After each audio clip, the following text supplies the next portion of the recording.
All right, I think we have a good number, so I'm going to hit that record button and start recording our session today. So this is Heather. I'm Heather with the New England Museum Association. I want to welcome you guys today. So if you guys want to type in the chat feature what museum that you're calling in for or where you're at, if you just want to say hi so you guys can see everybody that is on today's town hall, because we do want to make sure that you guys interact with each other, because that was one part of our town hall mission, is actually everybody talking to each other, because we're all in this together right now. So I'm actually just going to kick it off. We are recording this session and it will be available on the NEMA website later this afternoon. If you have to leave a little bit early, or if you want to come back and revisit or share with your colleagues about the stuff that you guys talked about today, that would be great. So I'm going to push it over to Amanda, Brooke, and Erin. Brooke is actually one of our board members, and Amanda and Erin are our PAG co-chairs for the education PAG. So I'm going to turn it over to you guys. All right. Hi, everybody. Thanks so much for spending what it seems like your lunch hour with the fellow educators today. As Heather said, I'm Amanda Goodheart Parks. I'm the Director of Education at the New England Air Museum in Windsor Locks, Connecticut, and one of your Ed PAG chairs. So welcome. And I'm Erin. I'm the Co-Director of Education with the Old North Church and Historic Site in Boston. Thanks for joining us. We look forward to what we hope will be a very helpful conversation as we work through these issues together.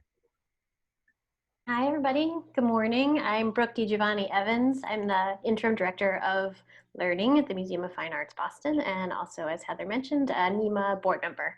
And happy to be with you today and kind of talk through this reopening milestone. Hopefully we're all going to reach soon. So we had a range of topics that we're going to jump into in a little bit, but to start, we thought it would be helpful to do a couple of quick poll questions just to find out where everybody's at in your reopening process and just the type of museum that you're in, again, so we can think about how to make this conversation helpful to everybody who's in the room. So I'll kick it over to Heather and Scarlett. Scarlett, it's not letting me access the poll. Can you try it since you're logged in as well?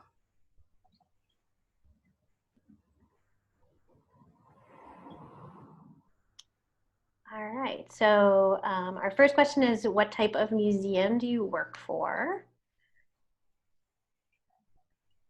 And then where are you located and your budget, just to get a sense of the size for people. And have you reopened yet? And does your museum currently have a COVID reopening plan? So if you can just take a minute to answer those 5 questions, that'd be great.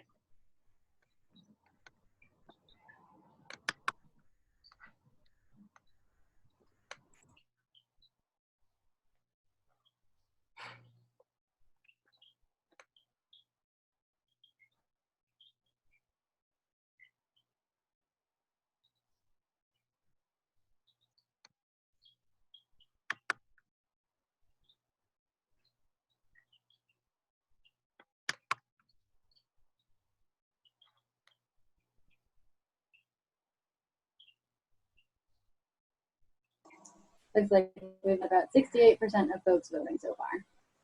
Awesome. Wait like 2 more seconds or any last minutes.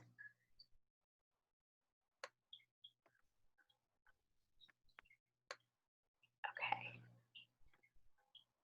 All right, we're at 70%. Awesome. Yeah, that sounds good. Thanks, Scarlett.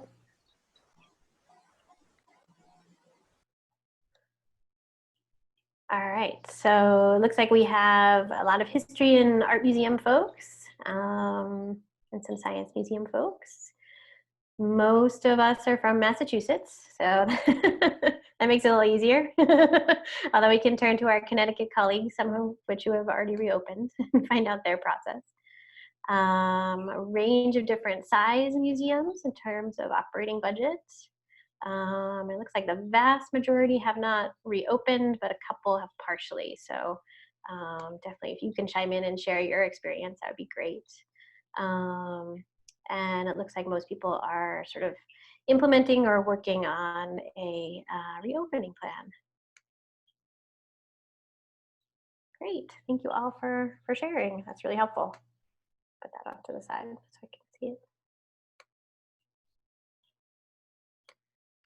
Awesome. Great. Well, thanks, Brooke, for walking us through that poll. And thank you to everyone for participating. That's super helpful for us as educators. You know, we have to know our audience, right? Even if our audience is virtual. So now we know that most of us are from Massachusetts, have not yet reopened, are working on a plan. And I think the majority was below 500,000 for an operating budget. So that's a good pulse in most history museums. So that's a good pulse of us for us to know. So thank you, everybody. Erin, do you maybe just want to run through kind of the topics that we were going to talk about? Sure. Hold on one second. So after we hear a little bit from Amanda and Brooke, who are going to share some things with us, we had talked about and considered a number of topics. So obviously we won't be able to go through all of these in the town hall today, but we wanted to share these topics with you to get you thinking about the issues that are most pressing, the things that are mostly on your minds, but then also areas where you might be able to share things that your museum has worked through. And if you have partially reopened, what has worked. So we're particularly looking at topics like tours, what are people doing, frontline staff and volunteers, how are you handling managing your audience as they come through? Who will our audience be when we reopen? The issue of hands-on activities, phasing in programming, looking at outdoor programming versus events, that type of thing. And those are the main issues that we wanted to tackle. But again, we're open to suggestions that you may have and things that you want to share. But wanted to get those out there to help you start framing your thinking for this discussion. And then I think, Amanda, if you want to go first to share, since you're from Connecticut and have actually reopened a portion of your museum, and then we'll go over to Brooke, who's going to share some basic pointers that she's learned from some really key webinars that she's taken to get us started with the conversation. Great. Thanks, Erin. So hey, everybody, my fellow Connecticut museums. Hopefully you all are doing well if you have reopened. I kind of feel like Connecticut is the canary in the coal mine right now in the New England region of us being the ones to go out first. But for us at the New England Air Museum, it's been hugely successful. So for our organization, we are an aerospace museum, so our history is huge. Our 3 exhibit hangars are 90,000 square feet total, and we're on 5 acres of land. Our grounds have aircraft on display outside. We usually don't interpret them beyond basic signage and kind of QR codes, but when we were presented with the opportunity to reopen as an outdoor-only museum, we pivoted. And I know everybody hates that word right now. I do too. But we did pivot to become an outdoor-only experience, and we pulled it together in about 2 weeks following all of our museum sector rules and regulations for COVID-19 mitigation that were put out by the state. And it's been a real great experience for us.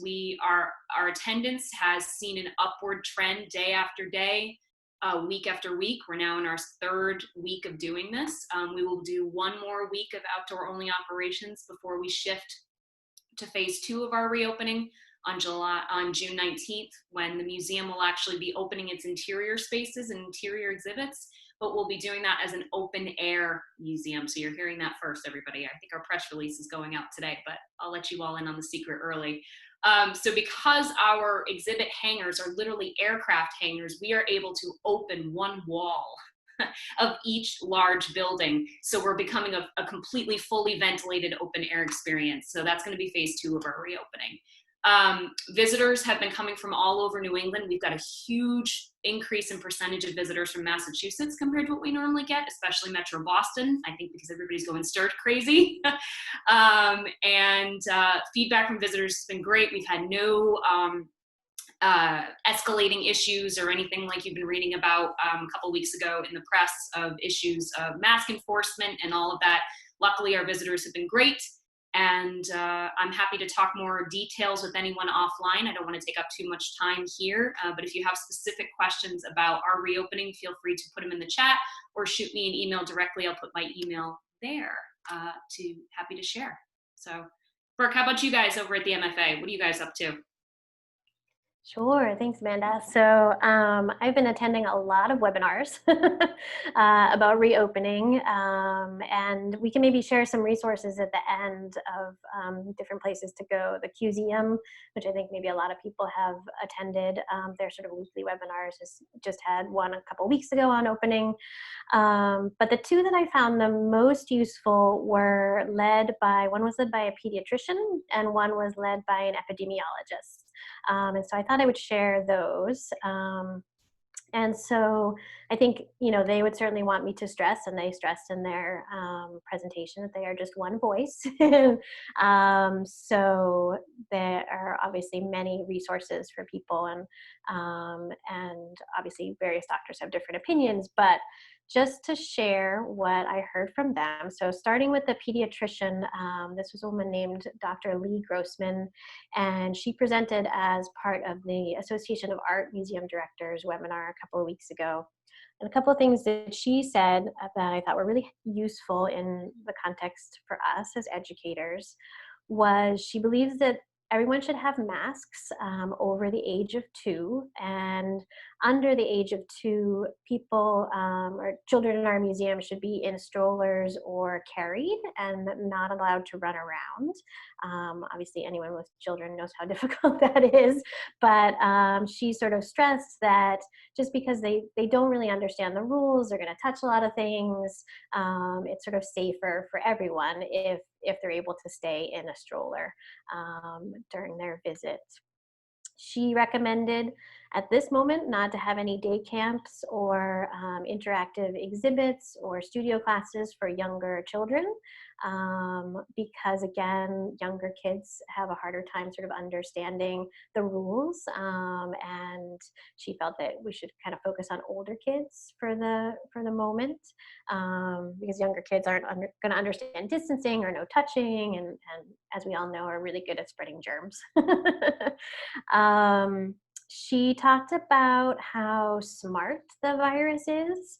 It has a very long incubation period, and people don't show symptoms or can possibly not show symptoms for up to 14 days, and during this time can sort of spread the virus.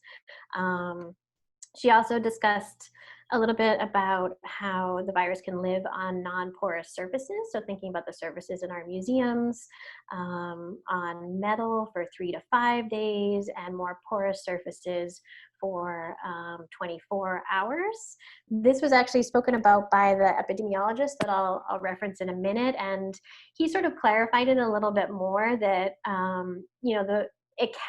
the virus can live on those surfaces for a long period of time, but it's breaking down sort of continually through that process. So it's becoming less and less weak over time. So it's not as strong on day 5 as it was on, hour 1. So that, that's something to keep in mind, even though it can live on those surfaces for a little while. And another thing that she said that was really interesting, and I think taps into working with kids, is that loud talking or shouting tends to spread the virus a little bit more. And this was also backed up by the epidemiologist that I heard from. So moving to him, his name is Dr. Aaron Bromage. He was from Australia and had a lovely Australian accent, so he was fun to listen to.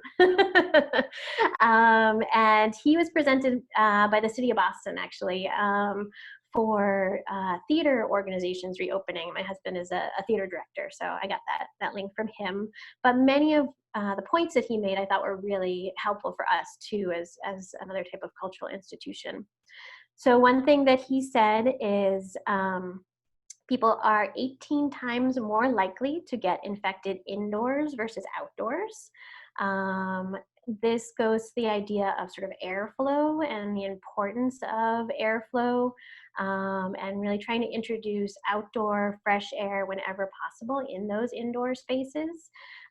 He gave a wonderful example that I think helped sort of illustrate it. And again, I'll share the link because he can speak to this better than I can. But he said riding in an airplane these days is actually sort of safer than being in a restaurant, because airplanes introduce new air into the cabin every 3 to 4 minutes, and that air is actually cycled also through a HEPA filter.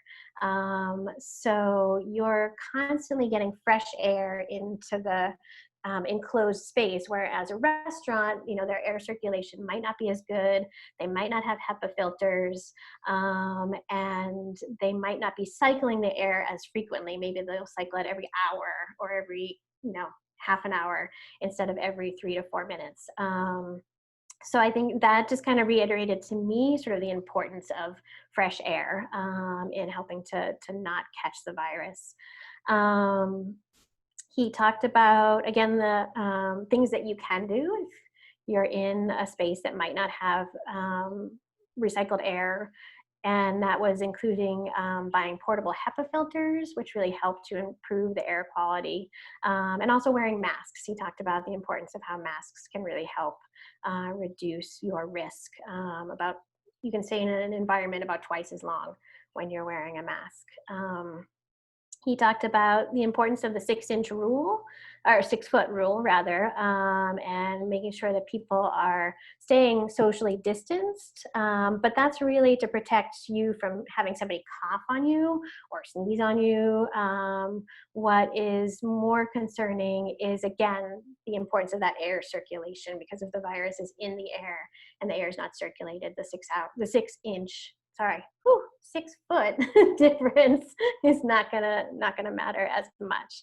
So those are some of the things that he shared that I thought were relevant. It's an hour-long presentation, and I'm happy to put the link in if people want to watch the whole thing and kind of hear him elaborate on some of the points that I made. Brooke, I have a question. Did either of you talk about safety of the staff? So that obviously is a hot topic, as well as how we keep our staff and ourselves safe while we're on the job, since we're all going to be exposed to however many visitors we have. I'm wondering if you want to comment on that. Right. They did not specifically talk about staff. It was more about just sort of people in the space in general. What I have heard from other webinars that other museums are doing is that they are working with epidemiologists to train their staff. And I think this gentleman, for example, was very open to helping anybody who, needed additional help. So I feel like people are willing to volunteer their time, or maybe, pay for a small consultant fee to help train staff. But something that was mentioned in the Museum webinar was the importance of really digging into staff training and helping people understand how to be safe, but then also how to work with visitors to be safe and know how to de-escalate situations if that comes across too.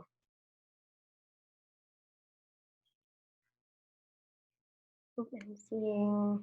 Yeah, I'll just jump in and just kind of echo some of that, Brooke, of some of the things we did. De-escalation was at the top of my priorities when I brought my frontline staff back for our outdoor reopening. And like I said, we were prepared for escalating issues, and I think we either got lucky, or again, we're all living and working in a region where infection rates were higher in here than maybe in other parts of the country, and so maybe there's more public awareness, and also public, the civic contract of abiding by all of these social distancing measures perhaps is higher in our region than in elsewhere. So we were very fortunate. Like I said, we didn't have to use any of the de-escalation training. It's been actually quite the opposite, where visitors are, if anything, timid. Our first opening weekend, they were looking to us for reassurance of what they could and could not do. And so for us, we did de-escalation training, but I also really have been working on trying to do refresher trainings on body language, which has been hugely important because our universal welcomer, our smiles, are covered now. So trying to make sure that my staff know that the whole body can be used to welcome, and how to make visitors feel comfortable in the sense that they know what to do. So that's been really helpful too. And we had a big training before we reopened, and I've been doing weekly refresher trainings, not just about COVID mitigation, which is a requirement in Connecticut as part of reopening, but with these types of more interpretation stuff as well. Mhm. Amanda, you have a question. Where did you get your information, or do you have resources you can share on de-escalation training? Yeah, absolutely. It's, I think, Jennifer. Yeah, if you're interested, I can send you specific links. I don't have them on me immediately, but if you shoot me an email, I'd be happy to send you along what I've used. We're actually in the process of creating another town hall that is on visitor services that will be talking about de-escalation. So we're still trying to figure that one out and the dates and stuff like that one. So we will be having a town hall on that one because it's come up quite a bit in some of our town halls of like, how do you deal with people coming in that don't want to wear the masks or take the masks off? So we are looking at another town hall for that one. So stay tuned for that. Mhm. And I think related to this discussion, we've been doing some surveying, and I'd be curious to know if other folks have too on the call with our visitors. So we sent out a family survey probably about a month ago. And the response that we got back was pretty positive from people, really hoping to return to the MFA. One of the things that they said was the most important thing to consider in reopening was both the safety of the staff and the visitors, and added some things that, are probably familiar to all of us, that visitors and staff wear masks, there be hand sanitizer around the building, and limit the number of people that are coming into programs and exhibitions. So it was good to just kind of get that reiteration of that, those ideas that we've been working with. I don't know if anyone else has had experience surveying their visitors that they'd like to share.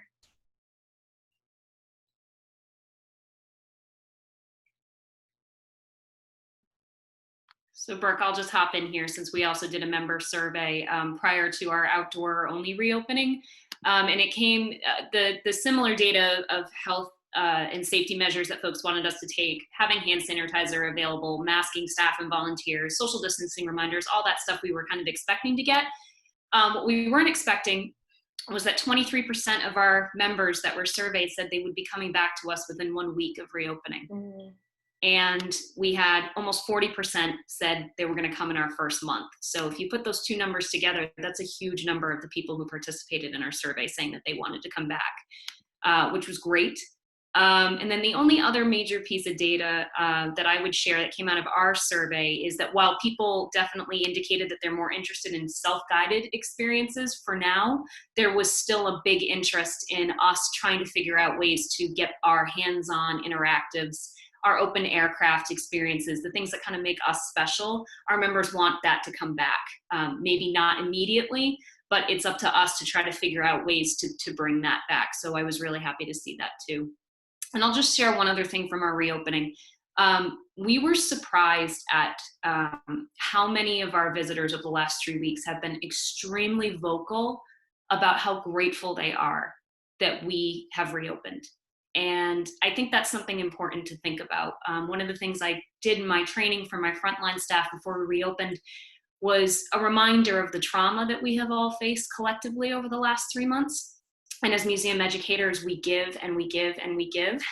And we sometimes don't necessarily think about ourselves. So it's important to be reflective of that for self-care, but it's also important to know that it's okay to be nervous about coming back to work, but it's also okay to want to come back, to serve our visitors again. And we really were trying to stress, obviously, safety, but also I wanted to remind people, at least on my staff, that some of what our work is as museum educators is to give people escape, to give people comfort, to give people joy.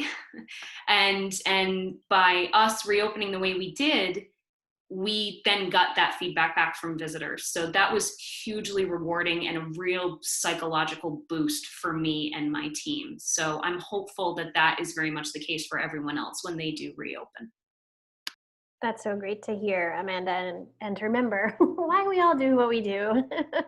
I just wanted to address Emily's question around serving visitors and opening bathrooms, because that is something actually that was spoken to by Dr. Aaron Bromage. So when we surveyed our visitors, they recommended leaving bathroom doors open, so there's less touching of surfaces. Dr. Bromage does go into bathrooms in quite a bit of detail in his presentation, but sort of the main takeaways are it's very rare to get the virus from a bathroom. It's possible, and I think he cited one case in South Korea.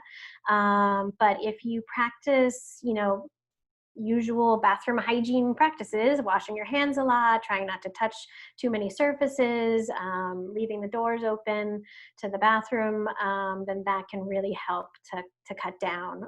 But he didn't seem to feel like you should not allow visitors to use your bathrooms. I'm going to jump in here though. Hey, Emily, as another North End Freedom Trail site,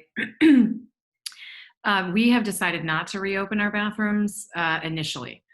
So I think it's a question that depends on your staff's availability and how frequently you can clean them. Because even if people practice good hygiene, there's always those who don't. And I mean, we have, as I'm sure Paul Revere House does, like nightmare stories of the way that the bathrooms have been left, just with large groups of people and not having like staff constantly, we have one person who's dedicated to doing that. So I think it's going to be a case of what your staff capacity is at this time, which honestly affects other aspects as well. So when Old North reopens, we're not bringing back frontline. Actually, all of the salaried staff are going to be working the frontline initially, because we want to observe visitor behavior, and we want to see what kind of numbers we get. We have no idea how many visitors will be coming back. And in Boston, there are so many choices. So before we even bring back our frontline, we're just trying to manage what we can with the staff capacity that we have. So I'll say that to the bathrooms, and then opening the door to also consider what your museum can do and not do based on how much staff you have, and then obviously your resources, which sort of goes without saying, but still want to acknowledge that since we have a lot of smaller sites on the call. No, and that is a really good point, Erin. And he mentioned increased cleaning. So thank you for reminding us of that.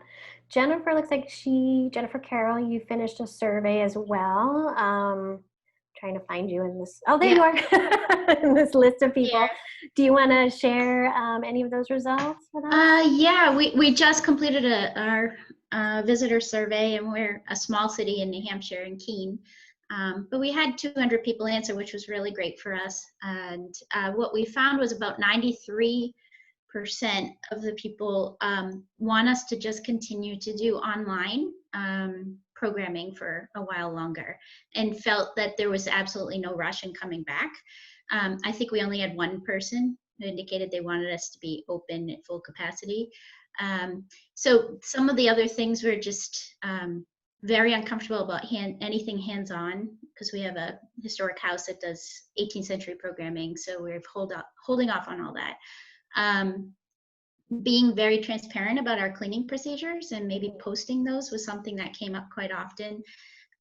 We have spaces that don't have windows that open, and so that's been brought up, so I'm not really sure how to handle that. Maybe looking into HEPA filters is the way we go with that.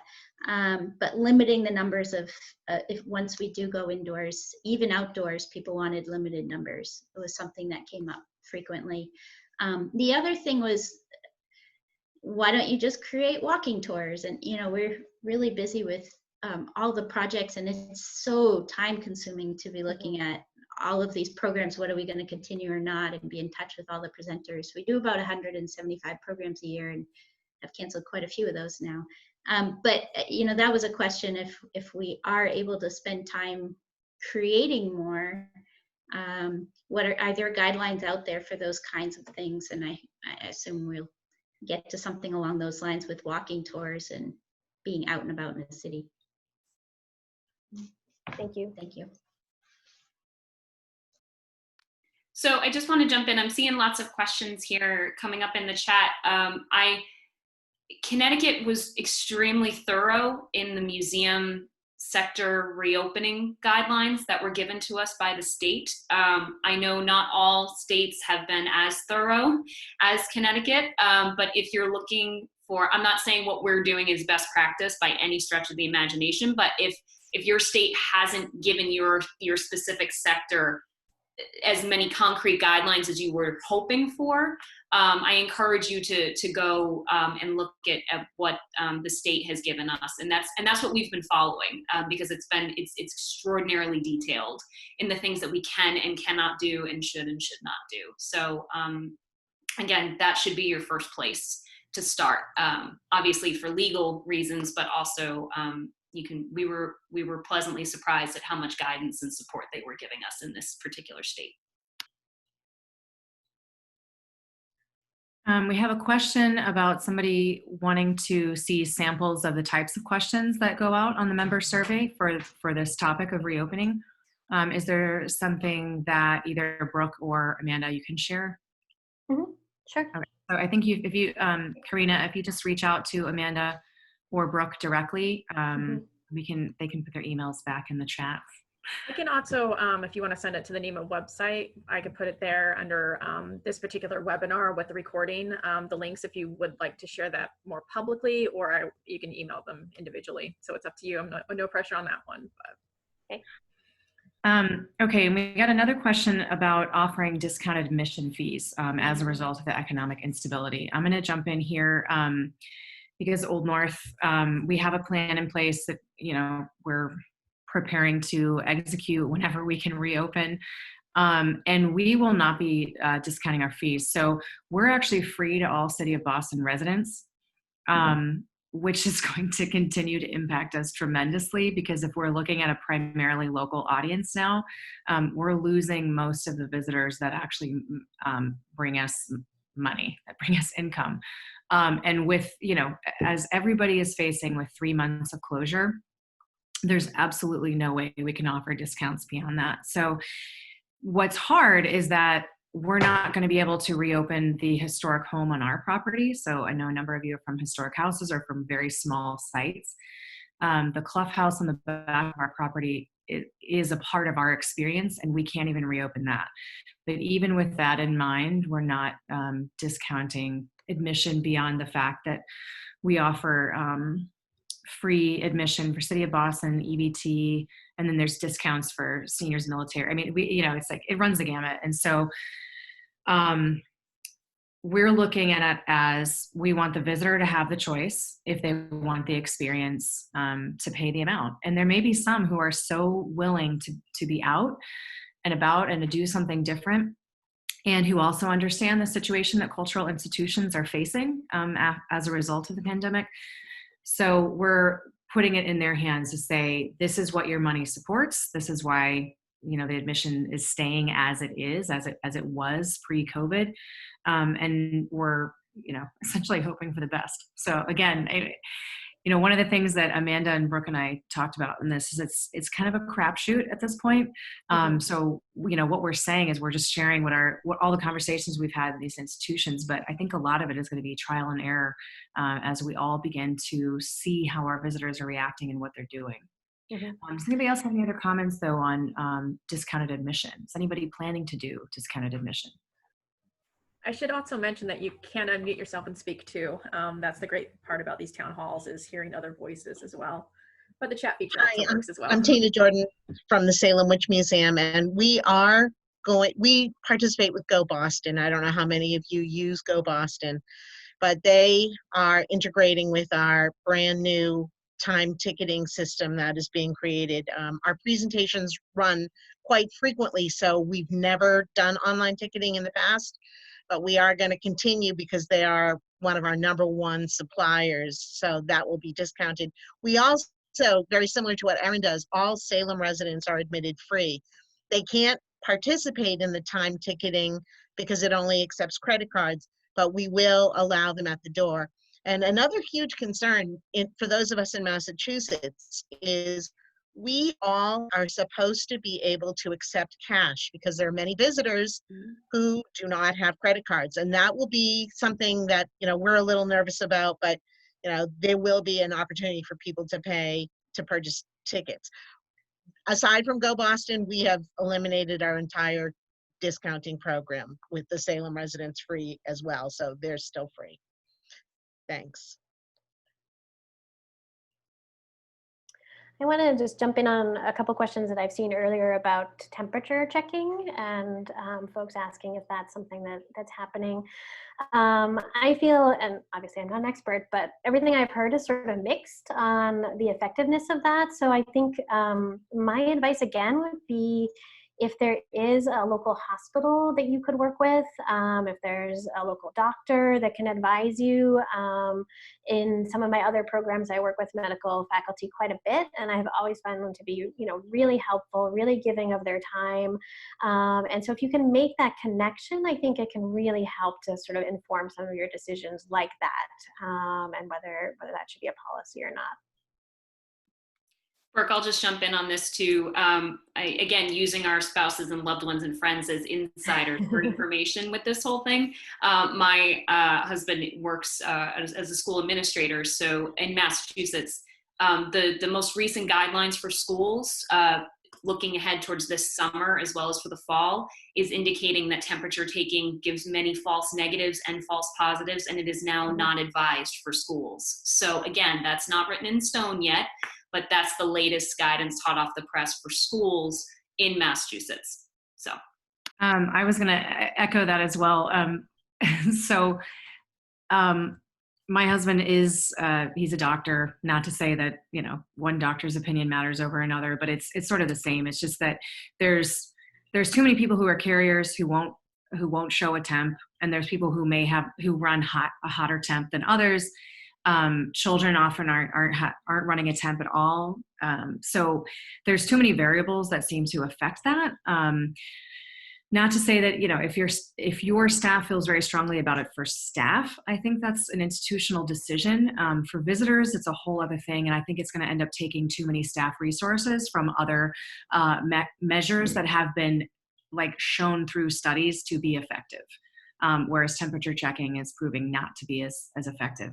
And I want to echo what Brooke said, that as you're working on your reopening plans, if you have not already, I highly recommend that your staff and board seek input from a public health professional, an epidemiologist or something. So through your networks, through the board and staff, your supporters, find somebody who can take a look at your plan and help you think about things that you hadn't even thought about. We did that with 2 different professionals, and it was hugely helpful and helped us reframe our thinking.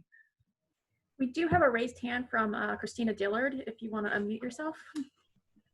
Hi, I just wanted to echo the whole thing about the temperature stuff, but I wanted to also really highly recommend that if you're not going to do temperature checks, that you do institute something that is a health screening, and that there are many options for those health screening type questions, whether you ask them of your staff when they arrive, or that you do it ahead of time to get people to start to think about their health on a daily basis.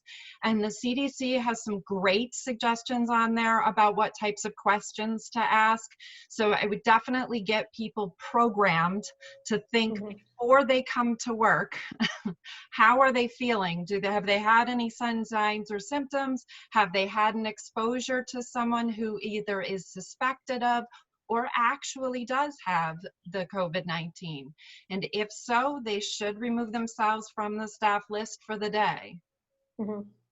That's a really good point, Christina. And you mentioned, I saw earlier in the chat, back to work safely document. Can you speak a little bit about that? Sure. I actually am a member of one of the individuals that is writing that. I am a member of what is called the American Industrial Hygienists Association, because I am a professional safety person, and what we are doing is writing one for small and medium-sized museums, so it's largely written for most of you. And it is to give the guidance that covers everything from what are those basic operational things that we need to have in mind, to use of masks both for our guests and for ourselves, things like the cleaning protocols. But there's a lot of detail given to that because this is written also in collaboration with folks from AIC. So you've got the the cultural background for museums in that as well. So I would definitely tell you, keep your eyes open, go check that website, Back to Work Safely. It should be published in the next couple of days. I just saw the final draft, so I'm very excited about it. That's great. I'm happy to answer questions too. You're welcome. I put my email in there, so if you want to send stuff to me, I'm happy to help. So just to jump in, I'm seeing a couple people talking, following up on your point about removing yourself from the workplace if you have any COVID symptoms, and then people needing sick leave to support that. Congress passed the FFCRA, which gives all staff, regardless of whether or not you actually get sick benefits through the end of 2020, if your staff member is exhibiting COVID-related symptoms or someone in their household, there's like 6 different conditions that are met, that person has to be compensated for their scheduled time. So I posted the link for that poster in the chat. So we're seeing a couple of follow-up questions about temperature checks and people, what if a patron tested positive? I'm not sure if that's, which that's referring to.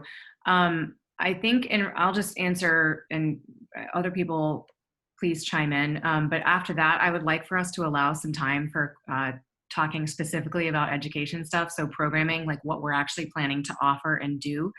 The question of, while temp checks and obvious screening may not be 100% reliable, is it worth doing something just to reassure people that you're taking it seriously? And that's a completely valid question, and it's one that we discussed internally. But I think, as Brooke mentioned in the webinar that she watched with the doctor from Australia, and then also what the woman just spoke, what was her name? Christina, thank you. What Christina just mentioned, I think there are many, many ways to show your visitors that you're taking this situation very seriously. And temperature checks, if you're not doing them, I don't think people will necessarily assume that you're not taking it seriously. If you're enforcing social distancing, if you're enforcing mask wearing, if you have the hand sanitizer available, if you're doing these types of measures, then it clearly shows the visitor that you are taking it seriously. There may be some people who think temperature checks are, huge, but I think what we're seeing in most surveys is that the percentage of people who would prefer that is actually declining. The more information that comes out. So I want to switch gears here so we can actually talk about programming. We did have a number of questions that are a little ways back now about what people are actually doing in terms of what are we going to offer. So what is the experience going to be like when people come in terms of talks or lectures, not doing tours in enclosed areas, and then how to engage people. And are we even going to do programming on site? So let's get that going. Anyone want to jump in to talk about what they've been thinking about at their sites?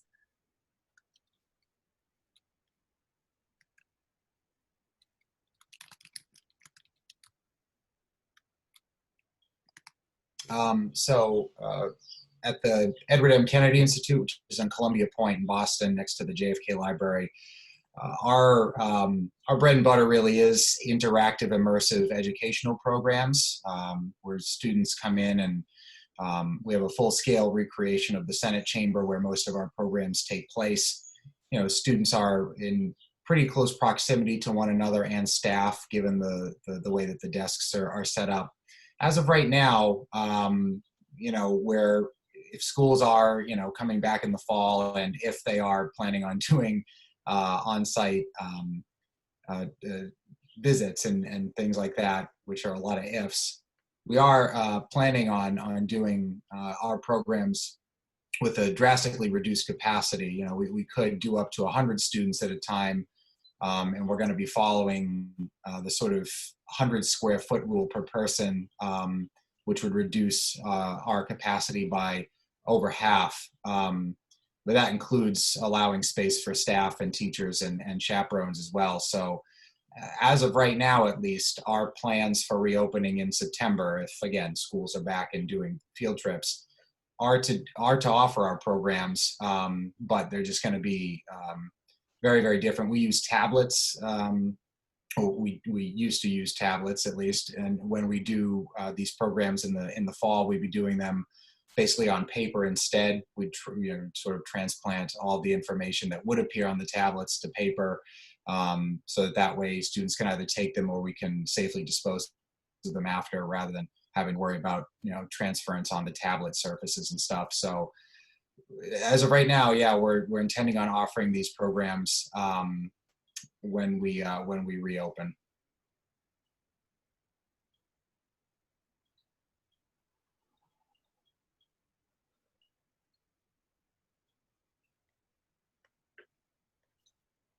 Awesome. Thank you so much for that. I know we're all education programming and school group programming is almost like a bridge too far to deal with for all of us right now. So I'm right there with you on trying to think ahead of virtual programming. Does anybody else have any thing that they're specifically thinking about by way of public programming? I think somebody mentioned in the chat when are people phasing back in lectures? Or is everybody kind of at a wait and see moment? Does anybody else want to jump in and share? So I'm happy to jump in.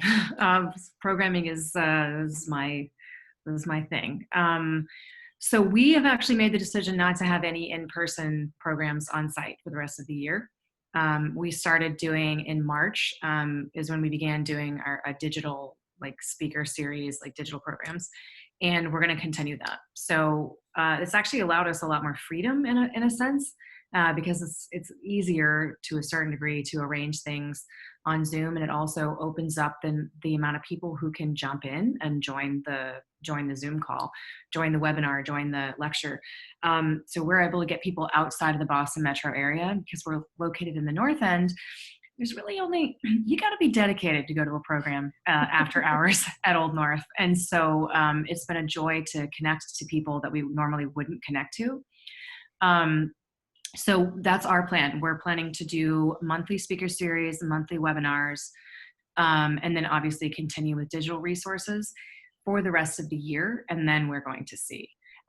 For us, a large reason why, in addition to everything I just said that are the positives, which is connecting with people outside, the metro area, is the capacity issue. So the amount of money that we would make, and a lot of our programs are pay what you will, or it's a very low fee. If we have the physical spacing issue inside Old North Church would mean that we would have so few people that it wouldn't make it worth our while to hold an event in the church. So that's one of the main reasons why. Although we do have a large space inside Old North, our capacity is about 400. We don't normally allow people to sit on the second floor. And on the first floor, we have box pews. And we would essentially have to separate people in these different pews. And so it wouldn't work well in that regard. So those are the reasons why we have planned what we're planning for programming.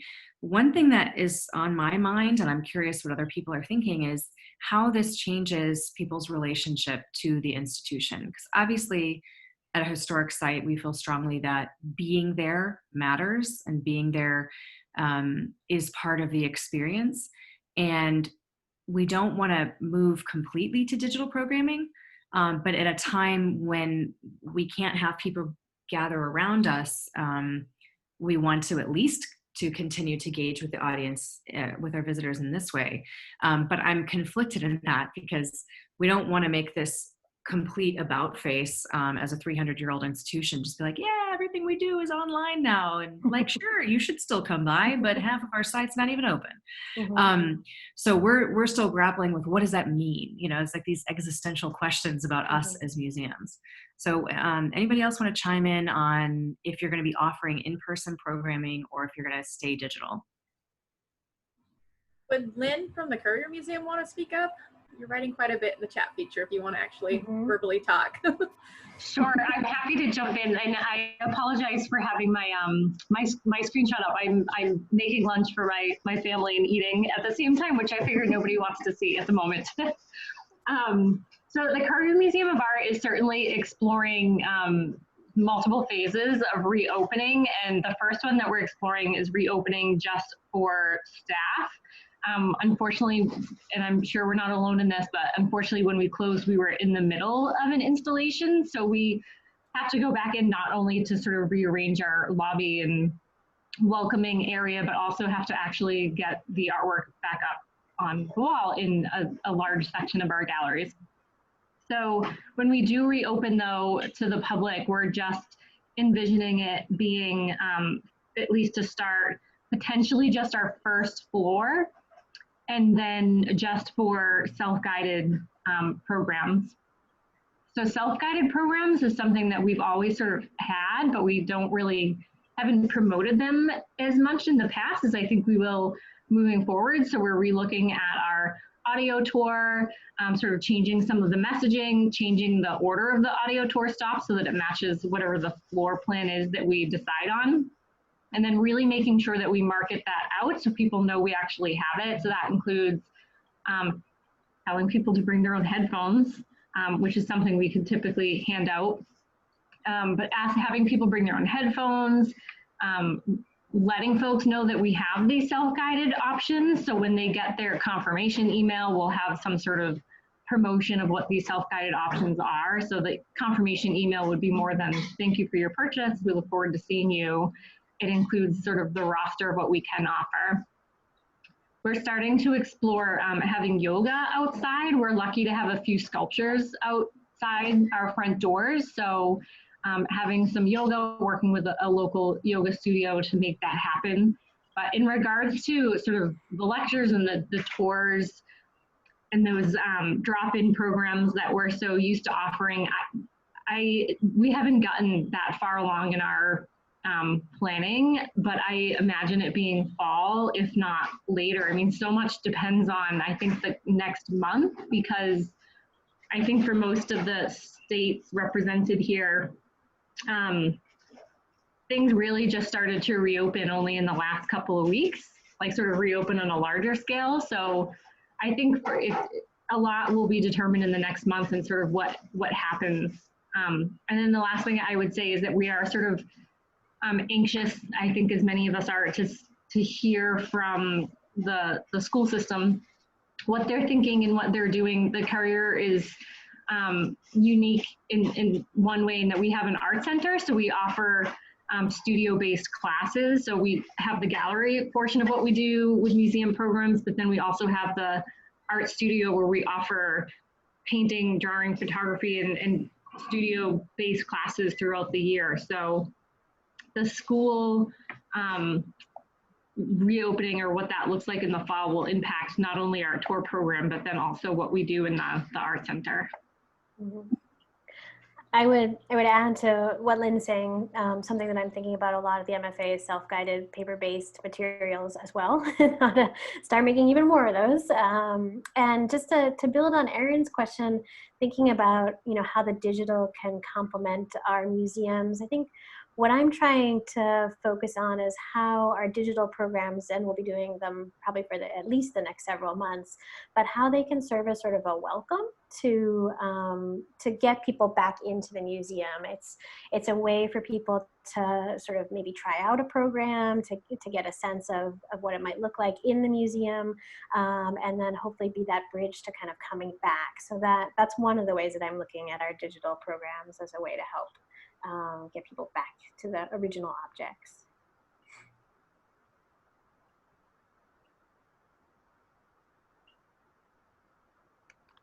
All right, so it looks like we've got just about 6 minutes left before we're due to end. I think Aaron, Brooke, and I think we're good with opening the floor. If there's other things that haven't come up specifically that anybody wants to address, the floor is yours, everyone.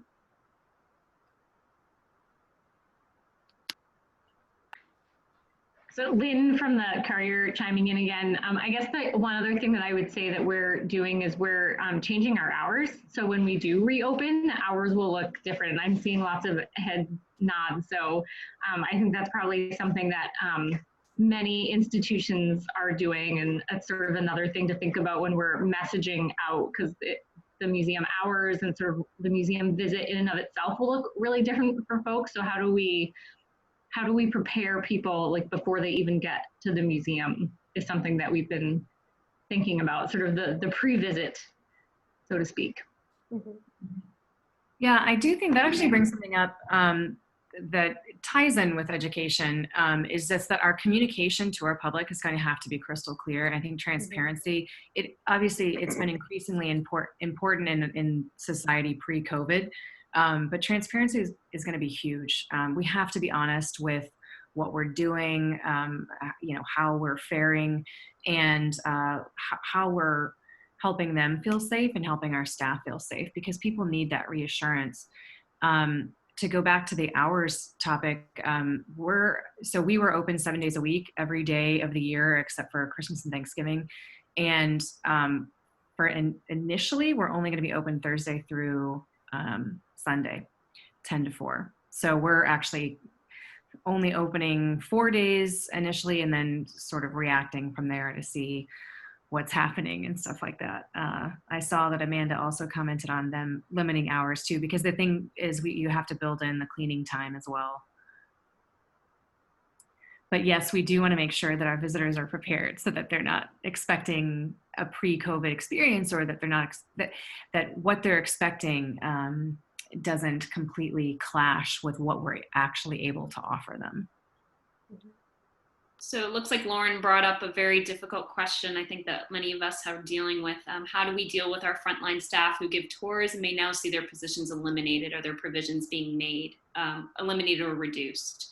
Fortunately, I was able to recall my small staff from furlough because they were vital to our outdoor operations. So if anyone can speak to this, please do. I would just jump in briefly that we're trying to think about ways our staff can help in other areas, especially digital programs. So we've hired a few people back to help us present those digital programs. So I think if there are other options or creative ways that you can use the frontline staff and their help, that can go a long way. There's a great article about, oh my gosh, I'm blanking on her name. Director of the Blanton Museum, who was able to sort of pivot and, use that word, and find projects for all of her staff so that she wasn't required to lay them off. So that might be an interesting resource for people to check out.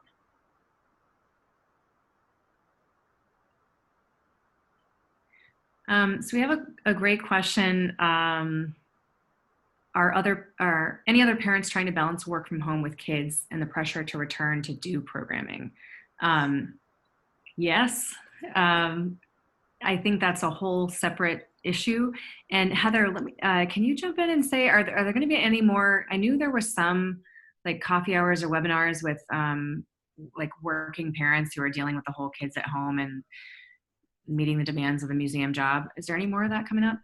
We can actually. So Meg is our coworker that is a working mom. She hosted one that no one showed up to because they were busy. But we could definitely see if she wants to host another one and stuff like that. So we are doing also some self-care type webinars. Dan's giving one on Thursday, for more meditation and stuff like that. So we're looking at that. But it's definitely a question that is coming up because daycare is going to be an issue as more of us are going to be called back into work of, there's no place to put the kids right now. So I think that's a big thing to think about as, we move forward and stuff, is how do we do with the parents that are still working with kids at home, or how to deal with that basically.